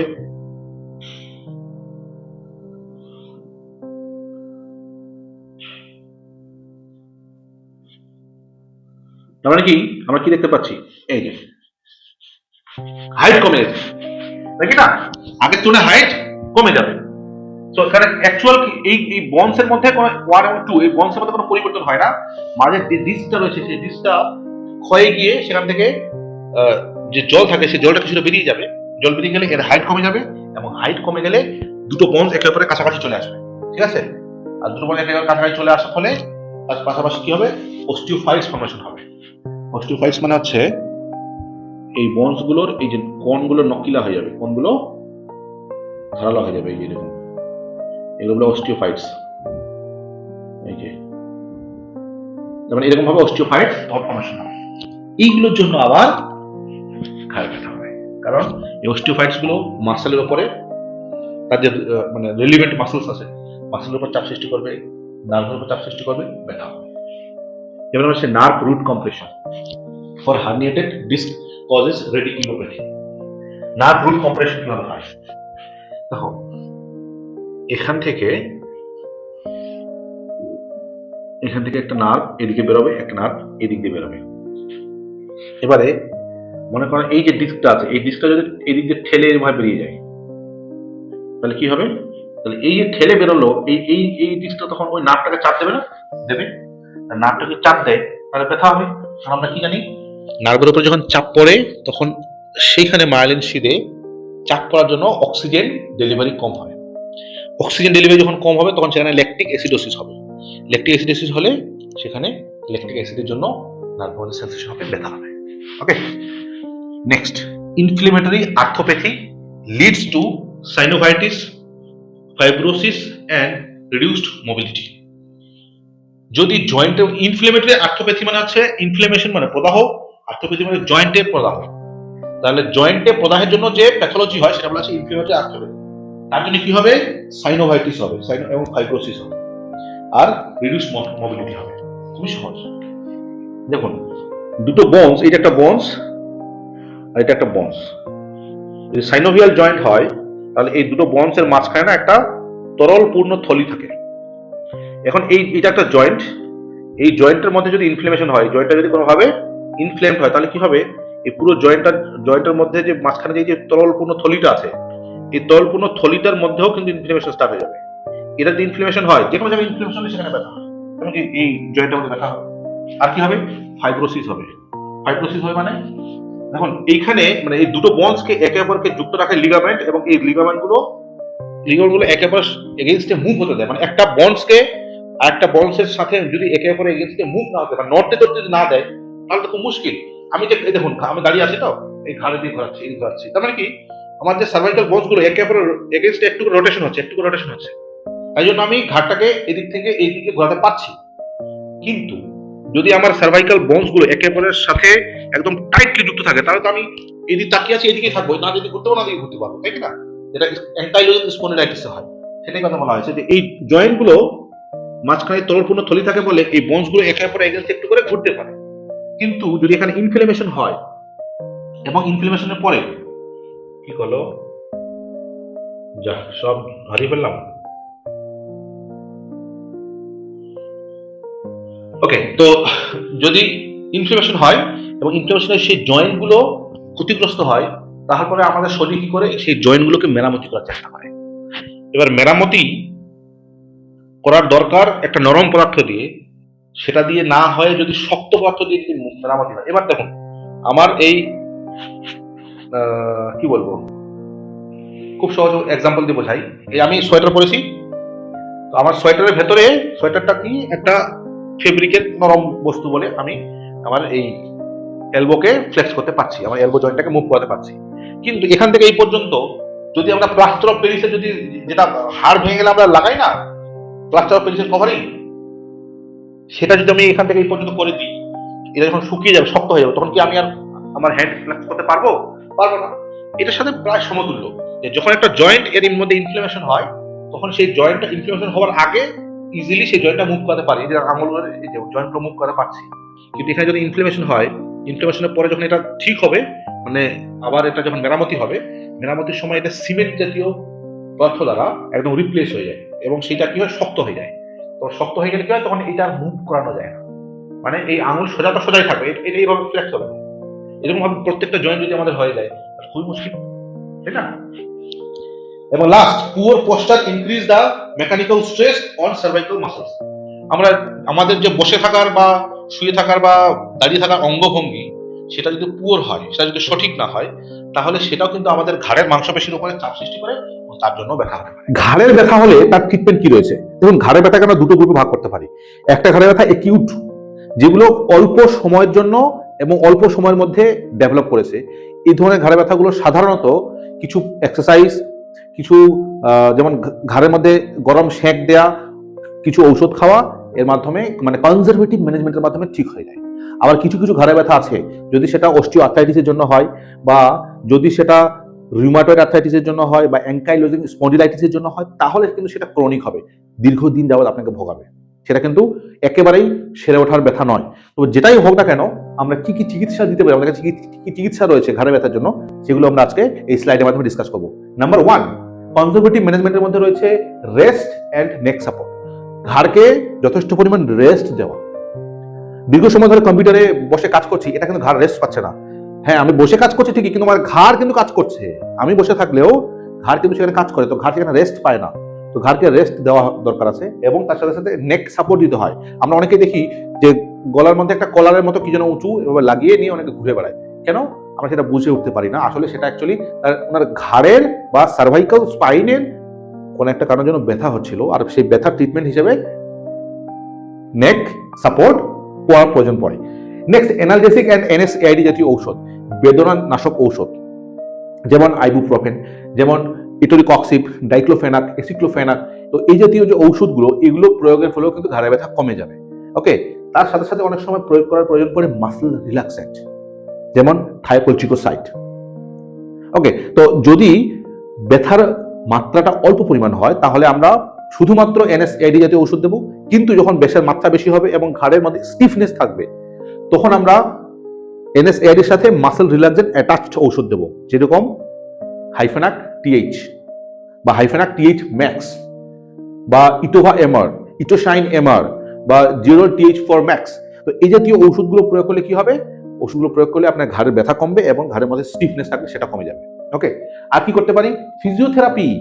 ঘাড়ের ব্যথা কমার জন্য প্রপার যে ফিজিওথেরাপি বা ব্যায়াম করা উচিত, সেটা করতে হবে। ওকে, পোশ্চার কারেকশন। সঠিকভাবে পোশ্চার না থাকলে আমাদের বসার ভঙ্গিমা, আমাদের চলার অঙ্গভঙ্গি, আমাদের শুয়ে থাকার অঙ্গভঙ্গি, এইগুলোর উপরেও কিন্তু বিশেষ বেশ করে ঘাড়ের ব্যথা হতে পারে। তাহলে আপনাকে ঘাড়ের ব্যথা সারাতে গেলে আপনার সঠিকভাবে বসার পদ্ধতি, আপনার মধ্যে কোথায় ভুল হচ্ছে সেটা একজন ক্লিনিশিয়ান দেখবেন এবং আপনাকে কারেকশন করবেন। ওকে, নেক্সট, হিট থেরাপি বা ফার্মেন্টেশন। হিট থেরাপি দিলে কি হয়? মাসেলগুলো আমাদের রিল্যাক্স হয়, আর মাসেল রিল্যাক্স হলে সেখানে স্টিফনেস কমে যায়, ব্যথা কমে যায়। তার সাথে সাথে অনেক সময় ট্রাকশন দেওয়ারও প্রয়োজন পড়ে যদি ইন্ডিকেশন থাকে। আর্গোনমিক অ্যাডজাস্টমেন্ট মানে খুব সহজ, মানে আমরা অফিসে আমাদের যে চেয়ারে বসে কাজ করছি বা যে ডাইরেকশনে আমাদের কম্পিউটারের স্ক্রিনটা রয়েছে, সেগুলো যদি আমার ঘাড়ের জন্য স্বাভাবিক না হয়। দেখুন, আমাদের ঘাড় রিল্যাক্স থাকে কখন? যদি আমরা একেবারে সামনের দিকে আই লেভেলটার সাথে এদিকে তাকিয়ে থাকি, মানে আই লেভেলে তাকিয়ে থাকি। তবেই যদি আমাকে নিচে ঝুঁকতে হয়, তখনও আমাদের ঘাড়ের মধ্যে মাসেল কাজ করছে। যদি উপর দিকে তাকিয়ে থাকতে হয়, তখনও মাসেল কাজ করছে। যদি এদিকে বা এদিকে তাকাতে হয়, তখন কিন্তু আমাদের ঘাড়ের মাসেলগুলো কাজ করে। এবার সেই কাজটা যদি দীর্ঘ সময় ধরে করতে হয়, আমি এইভাবে বসে আছি, কিন্তু আমাকে উপরে দেখে তাকিয়ে কম্পিউটার চালাতে হচ্ছে বা নিচে ঝুঁকে কম্পিউটার চালাতে হচ্ছে, তাহলে কি হবে? আমার ঘাড়ের মাসেলগুলোর উপরে অলরেডি একটা কাজের চাপ পড়ে গেল। কাজের চাপ পড়লে সেখান থেকে স্টিফনেস হবে, সেখান থেকে ব্যথা হবে।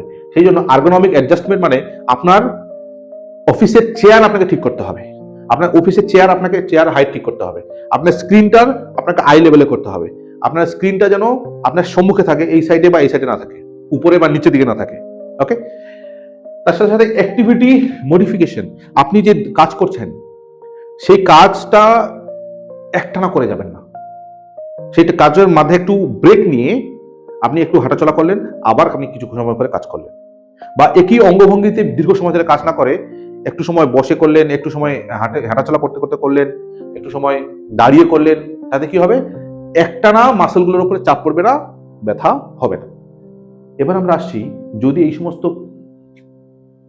সাধারণ কনজারভেটিভ ম্যানেজমেন্টেও আপনার ঘাড়ে ব্যথা ঠিক না হয়, তাহলে আমাদের কি করণীয় আছে? তাহলেও এখানে মেডিকেল সায়েন্স শেষ নয়, আরো চিকিৎসা বাকি আছে। এপিডিউরাল বা ফেসেট জয়েন্ট ইনজেকশন করা যেতে পারে। যদি আপনার ফেসেট জয়েন্টগুলোতে আর্থোপ্যাথি থাকে, ফেসেট জয়েন্টে যদি সমস্যা থাকে, তার জন্য যদি ব্যথা হয়, তাহলে আমরা USG গাইডেড বা ফ্লুরোসেন্স গাইডেড ওয়েতে আমাদের যে নিডল যেটা দিয়ে আমরা ইনজেকশন করবো সেটা এলোপ্যাথারি আমরা যে কোনো জায়গাতে প্রয়োগ করতে পারবো না। তাতে কি হবে, নার্ভ ইঞ্জুরি হতে পারে বা অন্য কোনো টিস্যু ইঞ্জুরি হতে পারে।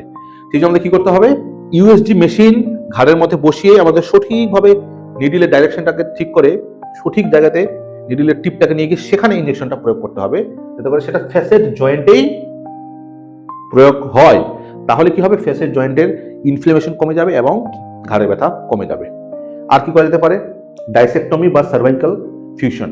অনেক সময় এরকম হয় যে আপনার দুটো, এই দেখুন, এই যে একটা সার্ভাইকাল স্পাইন, এই যে একটা সার্ভাইকাল মানে ভার্টিব্রা, এই দুটো ভার্টিব্রার মাঝে কি রয়েছে, এটা এই দুটোর মধ্যে রয়েছে একটা ডিস্ক।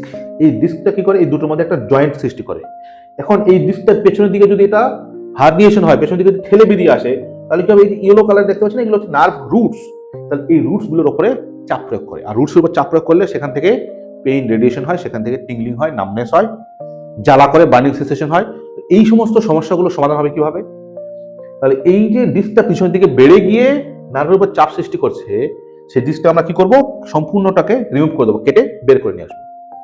সেটা কেটে বের করে দেওয়ার পরে তার জায়গাতে এই দুটো বোনসের মাঝখানে একটা আর্টিফিশিয়াল বোনের গ্রাফট বা আর্টিফিশিয়াল একটা প্লেটকে আমরা সেখানে পুশ করে দিই। পুশ করে দেওয়ার পরে কি করি, এই স্ক্রু দিয়ে এই দুটোকে আটকে দিই, যাতে করে সেখানে ফিক্স থাকে এবং নড়াচড়া না করে। আপনাদের বলতে হবে যে এই যে স্ক্রু দিয়ে আমরা এখানে ফিক্স করছি, এই স্ক্রুটা কতদিন যাবত রাখা উচিত, নাকি এটা পার্মানেন্টলি থেকেই যাবে, আপনারা কমেন্ট করে জানাবেন। ওকে, এছাড়াও আমাদের আরো ট্রিটমেন্ট বাকি আছে, সেটা হচ্ছে treatment underlying systemic and infectious causes. আমরা জেনেছি যে ঘাড়ের ব্যথার কারণ হতে পারে টিউবারকুলোসিস। আপনার ঘাড়ের মধ্যে টিবি হয়েছে, তার জন্য ব্যথা হতে পারে, তাহলে টিউবারকুলোসিসের ট্রিটমেন্ট আমাকে সিস্টেমিকলি করতে হবে, নাম্বার 1। নাম্বার 2, আপনার হতে পারে মেনিনজাইটিস। আপনার ব্রেইনের যে পর্দা মেনিনজেস, তার মধ্যে ইনফেকশন হলে সেখানেও ঘাড়ে ব্যথা হতে পারে, তাহলে আপনাকে মেনিনজাইটিসের ট্রিটমেন্ট করতে হবে। এখানে এমআরআই বা এটা সেটা করার কোনো মানে নেই। তো আমাদের রোগ এর কারণ বুঝে, তার ইটিওলজি বুঝে সেই হিসেবে ট্রিটমেন্ট প্ল্যান করতে হবে। ওকে, এবার আমরা আসছি প্রগনোসিসে। দেখুন প্রগনোসিস কি হবে, রোগ হয়েছে তার মানে শেষ বা এটার পরিণতি কি হতে পারে। Most cases resolve within weeks with conservative management. সাধারণ কনজারভেটিভ ম্যানেজমেন্টের মাধ্যমে কয়েক সপ্তাহের মধ্যে বেশিরভাগ ক্ষেত্রে ঘাড়ের ব্যথা সেরে ওঠে এবং ঠিক হয়ে যায়। Number 2, chronic pain May develop in degenerative or inflammatory conditions. যেগুলো ডিজেনারেটিভ এবং ইনফ্লেমেটরি কন্ডিশন, ডিজেনারেটিভ কন্ডিশন মানে কি, মানে অস্টিওআর্থ্রাইটিস। ডিজেনারেটিভ কন্ডিশন মানে যেখানে দুটো বোনসের মাঝে যে ডিস্ক থাকে সেই ডিস্কটা ক্ষয়ে যায় বা বোনস গুলো ক্ষয়ে যায়, সেটা হলো ডিজেনারেটিভ কন্ডিশন। ইনফ্লেমেটরি কন্ডিশন মানে কি, ইনফ্লেমেটরি কন্ডিশন মানে হচ্ছে রিউমাটয়েড আর্থ্রাইটিস বা অ্যাঙ্কাইলোজিং স্পন্ডিলাইটিস। তো এই সমস্যাগুলো হলে কি হবে, আপনার ঘাড়ে ব্যথা দীর্ঘদিন যাবত থাকবে। সাধারণ যদি মাসল স্প্রেইন হয়, তাহলে সেটা সপ্তাহের মধ্যে, কয়েক সপ্তাহের মধ্যে ওষুধ খেয়ে স্ট্রেচিং করে গরম সেঁক দিয়ে ঠিক হয়ে যাবে। কিন্তু আপনার যদি রিউমাটয়েড আর্থ্রাইটিস থেকে থাকে বা অ্যাঙ্কাইলোজিং স্পন্ডিলাইটিস থেকে থাকে বা অস্টিওআর্থ্রাইটিস থেকে, আপনি কি করে আশা করেন যে আপনার ঘাড়ের ব্যথাটা সম্পূর্ণ ভালো হয়ে যাবে? এটা তো আপনার শরীরের ভেতরকার রোগ, এটা তো সারানোর কোনো উপায় নেই। মেডিকেল সায়েন্স এখনো এত উন্নতি হয়নি যে রিউমাটয়েড আর্থ্রাইটিসকে আমরা সম্পূর্ণ কিওর করতে পারি, এখনো সেই অবধি যায়নি। হ্যাঁ, এরপরে যখন জিন থেরাপি আমরা স্টার্ট করব বা জিন থেরাপি মেডিকেল সেক্টরে চলে আসবে, অ্যাভেলেবল হয়ে যাবে খুব, তখন হলেও এটা হতে পারে। Okay, next, early posture correction and physiotherapy improve outcomes. যদি আমরা প্রথমের দিকে নিজের পোস্টারকে কারেকশন করি এবং ফিজিওথেরাপি সঠিকভাবে করি, তাহলে কিন্তু এই ব্যথার আউটকামস আগে থেকে ইমপ্রুভ হতে পারে। Prognosis depends on aetiology and timely diagnosis and adherence to therapy. আমার ঘাড়ে ব্যথা হয়েছে, এর পরিণতি কি হবে সেটা নির্ভর করবে এই রোগের কারণ কি, ঘাড়ে ব্যথার কারণ কি, নির্ভর করবে কত দ্রুত সেটা ডায়াগনোস করা গেছে সেটার উপরে। যদি আমার ঘাড়ে ব্যথা হয় এবং সেটাকে আমি অবহেলা করতে করতে করতে করতে 2 বছর কাটিয়ে দিই, তার কারণটাই জানলার চেষ্টা করলাম না যে কেন ঘাড়ে ব্যথা হচ্ছে, ব্যথা ওষুধ খেয়ে থেকে গেলাম, তাহলে কিন্তু সেই ঘাড়ে ব্যথা পরিণতি খারাপ হতে পারে। কিন্তু ঘাড়ে ব্যথা হচ্ছে, আমি খুব দ্রুত সজাগ হলাম, দ্রুত সজাগ হয়ে তার কারণ জানার চেষ্টা করলাম, কোনো একজন ক্লিনিশিয়ানের কাছে গেলাম, সেখানে আমি কারণ জানলাম এবং সেই হিসেবে ট্রিটমেন্ট নিলাম, তাহলে কিন্তু দ্রুত সেরে ওঠার সম্ভাবনা বেশি। কিন্তু যদি আমরা অবহেলা করি এবং ঘাড়ে ব্যথাকে দীর্ঘায়িত হতে দিই, তাহলে আপনার ঘাড়ে ব্যথা আপনার সাথে থেকে যাওয়ার সম্ভাবনাটাই বেশি থাকবে। আমরা দুটো কেস নিয়ে আলোচনা করব। কেস নাম্বার 1, এবার হচ্ছে 30 বছর বয়সী একজন অফিস ওয়ার্কার তরুণী, যিনি নেক পেইন এবং স্টিফনেসে ভুগছে, মানে ঘাড়ে ব্যথা হচ্ছে এবং ঘাড়টা ঘোরাতে অসুবিধা হচ্ছে। আফটার প্রলংড কম্পিউটার ইউজ, দীর্ঘ সময় ধরে কম্পিউটার ইউজ করার ফলে এই জিনিসটা তার হয়েছে। তাহলে প্রশ্ন হলো যে what are the likely causes, তাহলে এখানে কি কারণ হতে পারে? এখানে দেখুন মোস্ট লাইকলি যেটা কজ হতে পারে সেটা হচ্ছে আর্গোনমিক প্রবলেম। মানে উনার অফিসে উনি কম্পিউটার চালান, ঠিক আছে, কম্পিউটার চালালে যে ঘাড়ে ব্যথা হবে সবার হবে ব্যাপারটা তা নয়, কিন্তু এটা তখন হবে যদি আপনার চেয়ারের হাইট ঠিক না হয়, অ্যাপ্রোপ্রিয়েট না হয়। যদি আপনার কম্পিউটারের স্ক্রিনের ডাইরেকশন, মানে আপনি কম্পিউটারের স্ক্রিন যদি সামনে থাকে তাহলে ঘাড়ে ব্যথা হওয়ার চান্স কম, কিন্তু কম্পিউটার স্ক্রিন যদি একটু সাইডে হয় তাহলে ঘাড়ে ব্যথা হওয়ার সম্ভাবনা বেশি। কারণ আমাকে তখন এইভাবে বসছি কিন্তু এইদিকে তাকিয়ে থাকতে হয়, তাহলে তো দীর্ঘ সময় তাকিয়ে থাকলে কি হবে, ঘাড়ের মাসেলের মধ্যে ওয়ার্ক প্রেশার পড়বে, ব্যথা হবে। আর কখন হতে পারে, যদি আমাকে কম্পিউটারে এইভাবে ঝুঁকে কাজ করতে হচ্ছে, মানে কম্পিউটারটা নিচে আছে সেখানে আমাকে কাজ করতে হচ্ছে, বা কম্পিউটার উপরে আছে আমাকে এইভাবে কাজ করতে হচ্ছে, সেই ক্ষেত্রে ঘাড়ের ব্যথা হওয়ার সম্ভাবনা থাকে। তো বলা হচ্ছে what ergonomic advice and exercise would you recommend. তাহলে আমরা 30 বছর বয়সী তরুণীকে, যিনি কম্পিউটারে খুব বেশি কাজ করেন, ওনাকে আমরা কি অ্যাডভাইস দেবো? আর্গোনমিক অ্যাডভাইস ওনাকে বলতে হবে আপনার অফিসে যে চেয়ার আছে, যে চেয়ার আপনি বসে কম্পিউটার করেন, সেই চেয়ারের হাইটটাকে ঠিক করতে হবে, অ্যাডজাস্ট করতে হবে। হয় হাইট বাড়াতে হতে পারে, হাইট কমাতে হতে পারে, করতে হবে। নাম্বার 1, আপনার যে স্ক্রিনটা যে আছে, যে স্ক্রিনে দেখে আপনি কাজ করেন, সেই স্ক্রিনটার ডাইরেকশন ঠিক করতে হবে, সেই স্ক্রিনটার পজিশনও ঠিক করতে হবে। স্ক্রিন যেন উপরে না হয়, স্ক্রিন নিচে না হয়, আই লেভেলে যেন থাকে এবং কোনো সাইডে যেন হয়, মাঝখানে যেন থাকে। ওকে, তার সাথে সাথে ওনাকে বলতে হবে আপনি দীর্ঘ সময় ধরে কম্পিউটার স্ক্রিনে বসে কাজ করবেন না। আপনি কিছু সময় ধরে কাজ করলেন, আপনি হ্যাঁ আপনার সবকিছু ঠিক আছে, আর্গোনমিক্যালি সবকিছু ঠিক, মানে আপনার ডাইরেকশন, আপনার উচ্চতা, সমস্ত কিছু ঠিক আছে, কিন্তু তারপরেও সঠিক জায়গা থাকলেও দীর্ঘ সময় ধরে যখন আমরা কম্পিউটার স্ক্রিনে কাজ করব, তখন কিন্তু আমাদের তারপরেও ঘাড়ের মাসেলের মধ্যে ওয়ার্ক প্রেশার পড়বে। সেই জন্য কি করতে হবে, কাজ করতে করতে একটু বিরতি নিয়ে কিছুক্ষণ হেঁটে বেরিয়ে আবার কাজ করা শুরু করতে হবে। এভাবে করে অল্টারনেটিভলি মাসেলগুলোকে রিল্যাক্সেশন দিলে তাহলে মাসেল স্টিফনেস হওয়ার, ব্যথা হওয়ার সম্ভাবনা কমে যাবে। Outline the conservative management for this patient. এই পেশেন্টের জন্য আমরা কি কি আউটলাইন ম্যানেজমেন্ট দিতে পারি? এই পেশেন্টের জন্য আমরা নেক স্ট্রেংথেনিং এক্সারসাইজ করতে বলতে পারি, মানে আমাদের ঘাড়ের মাসেলগুলোকে শক্তিশালী করার জন্য। দেখুন উনার লাইফইতে হচ্ছে কম্পিউটার নিয়ে কাজ করা, তো উনার জীবিকাকে উনি হঠাৎ করে চেঞ্জ করতে পারবেন না। উনার জীবিকা যেটা কম্পিউটার চালানো সেটা ওনাকে করতে হবে। তাহলে অ্যাজ এ মেডিকেল প্রফেশনাল আমরা ওনাকে কি পরামর্শ দেবো? ওনাকে এটা পরামর্শ দেবো না যে আপনি কম্পিউটার কাজ ছেড়ে আপনি এখন অন্য কাজ করুন, না, আপনি কম্পিউটার কাজই করুন, কিন্তু কম্পিউটার কাজ করলেও আপনার ঘাড়ের মাসেল যদি শক্তিশালী হয় তাহলে আপনার ঘাড়ের মাসেল সহজে ফেটিক হবে না, সহজে অবশ হবে না, সহজে ব্যথার মধ্যে পড়বে না। তার মানে কি করতে হবে, আপনার ঘাড়ের মাসেলের ক্ষমতা বৃদ্ধি করার জন্য ঘাড়ের মাসেলের এক্সারসাইজ করতে হবে। ওকে, তাহলে নেক স্ট্রেংথেনিং এক্সারসাইজ করতে হবে। ইউটিউবে সার্চ করবো নেক স্ট্রেংথেনিং এক্সারসাইজ, কি এক্সারসাইজ দেখাচ্ছে দেখুন, সেই এক্সারসাইজগুলো করলে ঘাড়ের মাসেলের ব্যথা কমে যাবে। নাম্বার 1। নাম্বার 2, উনাকে বলতে হবে আপনার ঘাড়ে এখন ব্যথা হয়েছে, তাহলে আপনি একটু গরম শেক নেবেন, ঘাড়টাতে একটু ফর্মেন্টেশন দেবেন। নাম্বার 2। নাম্বার 3, উনাকে আমরা একটা ঔষধ লিখবো, সেটা হচ্ছে জিরোডল TH4 ম্যাক্স অথবা হাইফেনাক ম্যাক্স অথবা ইটোসাইন এমআর, ইটোভা এমআর, এই জাতীয় ওষুধগুলোর মধ্যে যে কোনো একটার প্রয়োগ করবো। তবে অনেকে মনে করেন যে ঘাড়ে যেহেতু ব্যথা হচ্ছে তাহলে কি আমরা এখানে প্রেডমেট 8 বা প্রেডমেট 4 বা ডিফ্লাজাকোর্ট এই জাতীয় কোনো ওষুধ দিতে পারবো, প্রেডনিসোলন বা ডিফ্লাজাকোর্ট? না। দেখুন এখানে আমরা কি বলেছি, কারণটা হচ্ছে মাসেল স্টিফ হয়ে গেছে, এখানে কিন্তু কোনো ইনফ্লেমেশন নেই তেমন। সো ইনফ্লেমেশন যেহেতু নেই তাহলে আমরা স্টেরয়েড দেওয়ার কোনো মানে নেই, স্টেরয়েড ইনফ্লেমেশন কমানোর জন্য আমরা দেবো। তো এখানে মাসেল স্টিফ হয়ে গেছে, মাসেলটাকে রিল্যাক্স করতে হবে, মাসেলের ওপরে চাপটা কমাতে হবে, তার জন্য স্টেরয়েড দেওয়ার কোনো প্রয়োজন নেই, অতএব আমরা এখানে স্টেরয়েড প্রয়োগ করব না। এবার আমরা আসি কেস নাম্বার 2। একজন 50 বছর বয়সী ব্যক্তি, যিনার কি হচ্ছে নেক পেইন হচ্ছে, ঘাড়ে ব্যথা হচ্ছে, সেই ঘাড়ে ব্যথাটা আবার রেডিয়েট করে ডান দিকে হাতের দিকে চলে যাচ্ছে উইথ নামনেস ইন ফিঙ্গার, এবং তার সাথে সাথে আঙুলগুলো অবশ লাগছে। তাহলে মোস্ট লাইকলি কোজ কি হতে পারে? যেমন এখানে what is the probable diagnosis, এখানে প্রবাবল যেটা ডায়াগনোসিস দেখতে পাচ্ছি, যেহেতু নার্ভ ইনভলভমেন্ট আছে কোথাও একটা, তাই না? একটা হচ্ছে ব্যথাটা রেডিয়েট করছে, ব্যথাটা আমার অ্যাকচুয়ালি ঘাড়ে, কিন্তু ঘাড় থেকে হাতের দিকে যাচ্ছে, তার মানে কি ব্যথাটা রেডিয়েট করছে, ব্যথাটা ছড়িয়ে পড়ছে। তাহলে ব্যথা যখন ছড়িয়ে পড়ে, হাতের আঙুল যখন নামনেস হয়, হাতের আঙুল যখন অবশ হয়, তার মানে কোথাও একটা নার্ভ ইনভলভমেন্ট আছে, নার্ভের এখানে ইনভলভমেন্ট আছে। তাহলে নার্ভ ইনভলভমেন্ট মানে কি, কোন রোগ হতে পারে?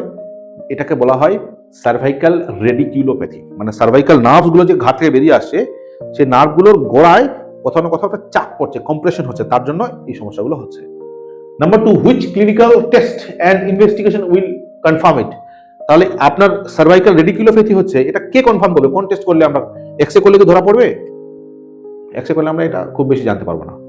সিটি স্ক্যান করলে সেখানে খুব বেশি ইনফরমেশন পাবো না। এটা গোল্ড স্ট্যান্ডার্ড টেস্ট হচ্ছে এটার MRI. MRI of cervical spine করলে আমরা ক্লিয়ারলি বুঝে যাব যে সমস্ত সার্ভাইকাল স্পাইনগুলো অ্যালাইনমেন্ট ঠিক আছে কি নেই, সবগুলোর মধ্যে ডিস্ক স্পেস ঠিক আছে কিনা, এবং নার্ভ রুটস কোথাও কম্প্রেশন হচ্ছে নাকি, এগুলো সব আমরা ক্লিয়ারলি এমআরআইতে দেখতে পাবো। Okay, next, what are the treatment options. তাহলে এই ক্ষেত্রে ট্রিটমেন্ট অপশনস কি? তাহলে এখানে ট্রিটমেন্ট অপশন যদি অল্প পরিমাণ হয়, যে ব্যথা ছড়িয়ে পড়ছে কিন্তু অল্প পরিমাণ, নামনেস আছে কিন্তু অল্প পরিমাণ, তাহলে আমরা কনজারভেটিভলি ম্যানেজ করার চেষ্টা করবো। কিভাবে?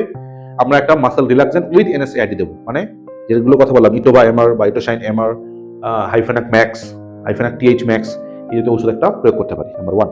নাম্বার 2, আমরা যেটা করতে পারি সেটা হচ্ছে ওনাকে নেকের জন্য ফিজিওথেরাপি, নেকের এক্সারসাইজ করানো। তার সাথে সাথে ফার্মাকোলজিক্যাল ট্রিটমেন্টের মধ্যে যেহেতু নামনেস আছে, পেইন ছড়িয়ে যাচ্ছে, তাহলে আমরা এখানে প্রিগাবালিন দিতে পারি। ওকে, তো প্রিগাবালিনের সাথে মিথাইল কোবালামিন দিলে সেখানে আরো বেশি কার্যকরী হবে। তো প্রিগাবালিন উইথ মিথাইল কোবালামিন, প্রিগা বা এম। ওকে, বা অনেক সময় প্রিগাবালিন মিথাইল কোবালামিনও কভার হচ্ছে না, তখন প্রিগাবালিনের সাথে নরট্রিপ্লিন বা এমিট্রিপ্লিন দেওয়া যেতে পারে। এক্ষেত্রে আরো বেশি কার্যকরী হয় এবং পেশেন্ট এর নিউরোলজিক্যাল সিমটমসগুলো অনেকটা আরো দূর হয়। সো এইভাবে করে আমরা ওনার ট্রিটমেন্ট প্ল্যান করতে পারি। তাহলে কি বললাম? ফার্মাকোলজিক্যাল ট্রিটমেন্টের মধ্যে হাইফেনাক ম্যাক্স এবং তার সাথে প্রিগাবালিন এবং মিথাইল কোবালামিন, তার সাথে সাথে ওনার ফিজিওথেরাপি। ওকে, হ্যাঁ, এখানে যদি আমরা বনি ডিজেনারেশন ভাবি, যদি ডিজেনারেশন থাকে, তাহলে আমরা একটা ক্যালসিয়াম সাপ্লিমেন্ট, যেটা হতে পারে নার্ভোফেস CD3 বা রেজুনেক্স CD3, এই জাতীয় ওষুধ একটা প্রয়োগ করতে পারি।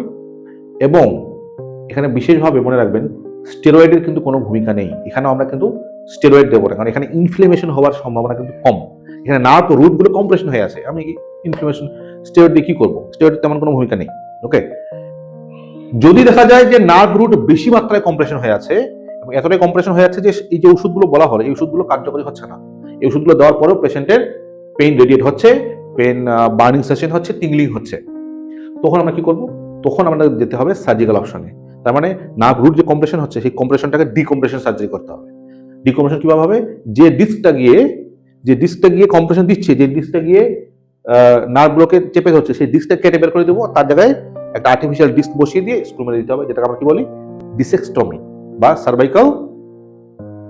আমরা লাস্ট একটা সার্জিক্যাল ট্রিটমেন্টে কি পড়েছিলাম? ডিস্কেক্টমি বা সার্ভাইকাল ফিউশন, যদি সিভিয়ার কেস হয়। ওকে, তো সেটাই আমরা এখানে করতে পারি। 3 নম্বর কোয়েশ্চেনটা আপনাদের জন্য। একজন 60 বছর বয়সী বৃদ্ধা মহিলা, ওনার কমপ্লেইন হচ্ছে প্রোগ্রেসিভ নেক পেইন হচ্ছে, ঘাড়ে ব্যথা, এবং সেটা দিনের পর দিন বাড়ছে।